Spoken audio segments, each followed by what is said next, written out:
Le collectif budgétaire, la réforme pénale, la réforme territoriale. Le président de la République est très critiqué par son camp aujourd'hui. On va en parler avec Jean-Christophe Cambadélis, qui est le premier secrétaire du Parti socialiste.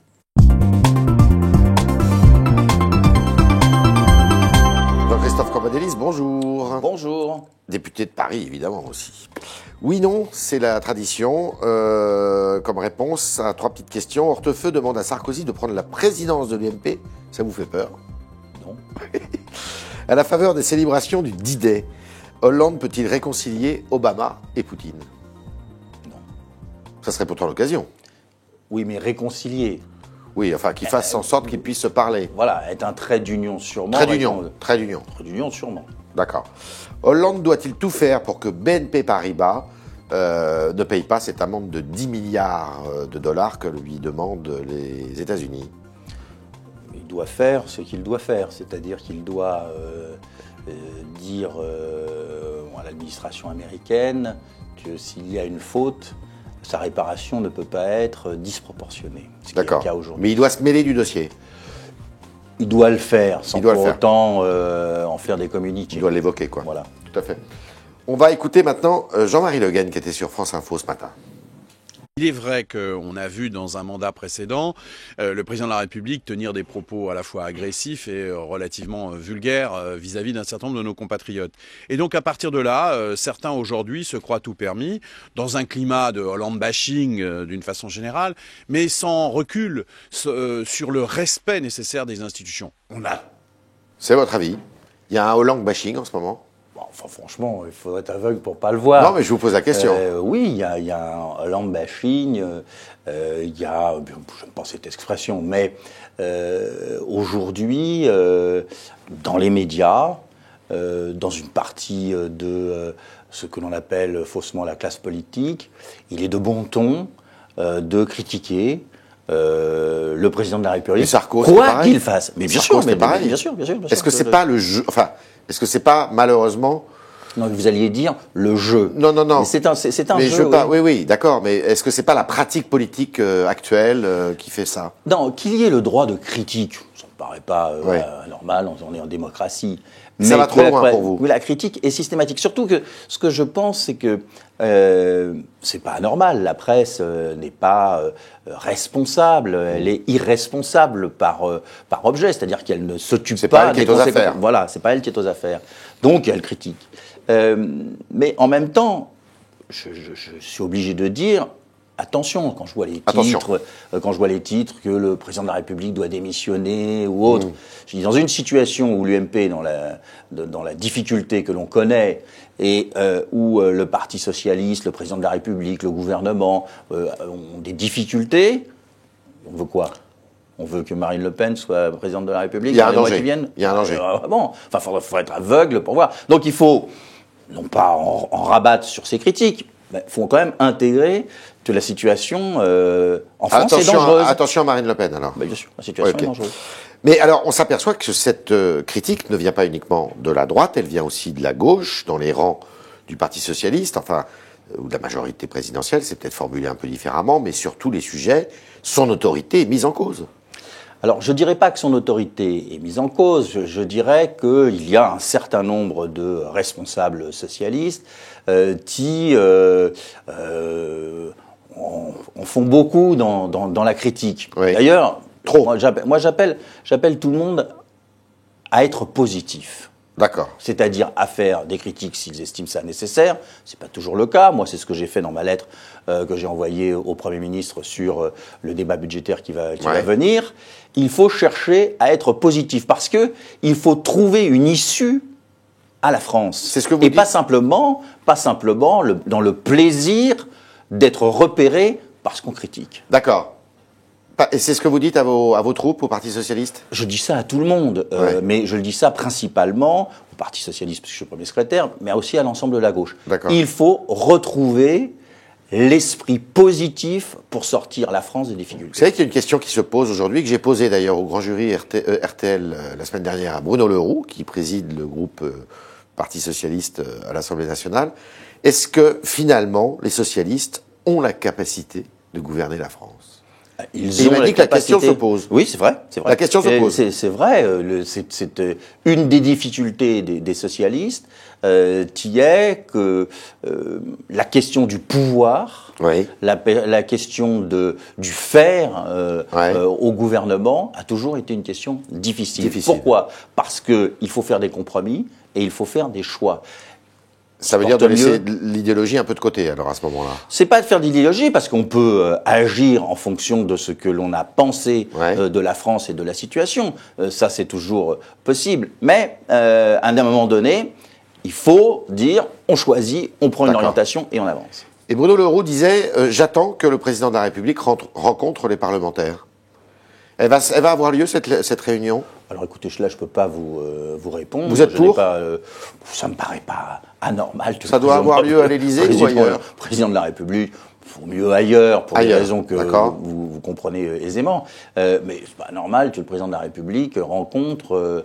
il ne l'a jamais fait jusqu'à présent. Oui, il ne l'a jamais fait parce que le précédent l'avait trop fait. D'accord. Alors, le collectif budgétaire, est-ce qu'il va passer sans problème ? Sans problème, je dirais. Il va être voté par votre majorité ? Je pense que ça va être voté par la majorité. Donc c'est à la mais fin du mois de juin, mais on va d'abord, le plan d'économie a été adopté par une majorité de gauche. Oui. Donc c'est dans ce plan d'économie que l'on s'inscrit. 41 abstentionnistes. Mais 41 abstentionnistes qui n'ont pas voté contre, et c'est la gauche qui l'a adopté. Oui. Donc le respect de la démocratie, le respect de la majorité doit s'appliquer à tout le monde. Après, on peut estimer qu'ici ou là, il faut faire des efforts, c'est ce que j'ai dit. Mais vous ne redoutez pas une vague de frondeurs là, qui fasse monter la pression et qui je ne pense pas qu'il soit intelligent de jouer la crise aujourd'hui. D'accord. Alors, la réforme territoriale, elle est très critiquée, y compris par votre camp. Il y a énormément d'élus locaux et tout qui disent c'est ni fait ni à faire, ça a été fait sur un coin de table, Et puis on a l'impression qu'il y a des considérations politiques. Pourquoi Madame Aubry est tout à fait préservée dans son Nord-Pas-de-Calais ? Pourquoi Ségolène Royal obtient gain de cause ? Non, écoutez, d'abord, est-ce qu'il fallait faire la réforme ? Les réponses, tout le monde est d'accord là-dessus. Bien. À partir du moment où vous faites la réforme de notre organisation territoriale, vous ne pouvez pas mettre tout le monde d'accord. D'autant que les gens sont là depuis très longtemps, ils se battent pour l'avenir de leur région ou de leur département, et ils n'ont pas l'impression qu'ils ont échoué. Donc ils défendent ce qu'ils estiment nécessaire. Bien. Mais ceci ne doit pas être contradictoire à la réforme. C'est simple. Soit on est dans le camp de la réforme, soit on est le camp des positions acquises. D'accord. Bon. Donc c'est d'abord ça. Et j'observe quand même, je vois qu'il y a des critiques, mais j'observe quand même que le Nord, le Pas-de-Calais, les deux Normandies, le Centre, l'Alsace, la Bourgogne, la région PACA ou la région Aquitaine, ce qui fait quand même beaucoup, ne se plaignent pas. Bon, d'accord. Donc ça va être voté. Donc il y a ici ou là des sujets qui peuvent être résorbés. Ça va être voté. Ah oui. Quand est-ce que ça doit être voté d'ailleurs ? Ça va dépendre, c'est au gouvernement. Les élections sont en 2015, à l'automne 2015. Oui. Enfin, on n'en sait rien. Il y a deux lois, deux projets de loi qui vont être présentés. Il y a deux projets de loi. Un sur l'élection et l'autre sur l'organisation. Voilà. Donc, il faut quand même un peu de temps. Il faut que ceci soit promulgué. Et tout ça soit réglé un an avant. Donc, avant novembre-décembre de cette 2014. année. Pour qu'on puisse fixer les dates. Mais sur les dates, on ne sait pas ce que va dire le Conseil constitutionnel. Est-ce qu'on a la possibilité de repousser de quelques semaines ? Est-ce qu'on a la possibilité de le faire à l'automne de l'année prochaine ? Ou est-ce qu'on peut aller jusqu'au mois de janvier 2007, on n'en sait strictement rien. D'accord. Il y a une autre réforme qui fait couler pas mal d'encre et qui oppose le gouvernement à sa majorité, c'est la réforme pénale. Qu'en est-il de ces peines, cette contrainte pénale ? Est-ce que c'est une contrainte qui va s'appliquer aux condamnés, à moins de 5 ans de prison ou à moins de 10 ans ? Écoutez, la ministre a répondu sur ce sujet. Et il y a un compromis qui a été organisé sur le texte présenté. Pour nos auditeurs, c'est un texte qui a été présenté et qui a été amendé en commission. C'est ça. Nous sommes revenus au texte initial, et je vais vous faire un scoop. C'est-à-dire 5 ans. 5 ans. Hier soir, au Bureau national du Parti socialiste, c'est suffisamment extraordinaire pour le voter, ceci a été voté à l'unanimité. À l'unanimité, tout le monde est pour les 5 ans. Voilà. D'accord, très bien. Est-ce que il y a beaucoup de critiques, hein. Estrosi, il dit 6 000 détenus vont être relâchés en cas de réexamen aux 2 tiers de la peine effectuée, parce qu'il y a une autre disposition dans ce vous voyez, texte. c'est ça le délire de notre débat politique. Ouais, c'est pas vrai? C'est-à-dire que on cherche à faire peur. On n'en a rien à foutre du résultat. D'accord. On cherche à faire peur aux Français Ouais. pour essayer d'impuissanter le camp adverse. D'accord. Bah, écoutez, c'est une forme politique qui conduit à la montée des extrêmes. D'accord.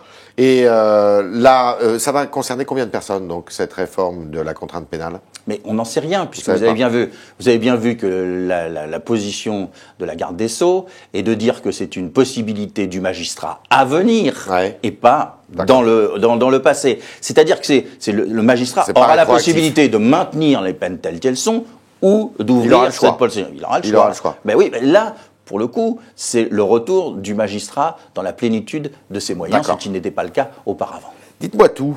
Pourquoi il y a un secrétaire d'État qui vient d'être nommé, un secrétaire d'État justement à la réforme de l'État? Parce que à partir du moment où vous organisez tout à fait différemment notre administration territoriale, il faut que l'État s'y adapte. Et Valigny ne S'adapte. peut pas faire ça? Le Mais secrétaire là, d'État non, mais Valigny Aux régions. est aux régions. Et là, il y a l'organisation. Ça va poser un problème. On va aller vite là-dessus. Ça va poser un problème du point de vue de l'État, de s'organiser, quel Ouais. type de préfet, Ouais, etc., ouais, comment on ouais, s'organise, ouais. etc. Et ça va poser un problème aux partis politiques, je vous le Ouais. dis aussi. Ouais. C'est-à-dire comment on va s'organiser par rapport à ce nouveau dispositif. Et donc c'est pas pour surveiller Valigny ou pour surveiller Madame Lebranchu? Non, je ne crois pas que ce soit ça. Et en même temps, le travail qu'a fait Thierry Mandon dans le domaine de la simplification. la simplification est extrêmement positif. Et il faut que D'accord. le gouvernement puisse aller dans ce sens. Pourquoi la ministre de l'Artisanat, Madame Fournéron, quitte le gouvernement? Parce que pour des raisons de santé. Santé. Il n'y a pas d'autre. Pourquoi le président de la République habite tellement de temps à lui répondre? Ça, je n'en sais rien. Enfin, savez franchement, pas. je ne suis pas dans le courrier entre les ministres et le président de la République. C'était le Talk Orange, le Figaro de Jean-Christophe Cambadélis, qui nous a dit beaucoup de choses, qu'il fallait arrêter avec le Hollande bashing, au moins y mettre les formes, parce que eh bien, c'est la démocratie d'une certaine façon qui est un peu en danger comme ça fait le jeu de Marine Le Pen. Et deuxièmement, eh bien, il appelle aussi, effectivement, à ce que les parlementaires PS puissent rencontrer le président de la République à une date prochaine. Merci Jean-Christophe Cambadélis. Merci à vous.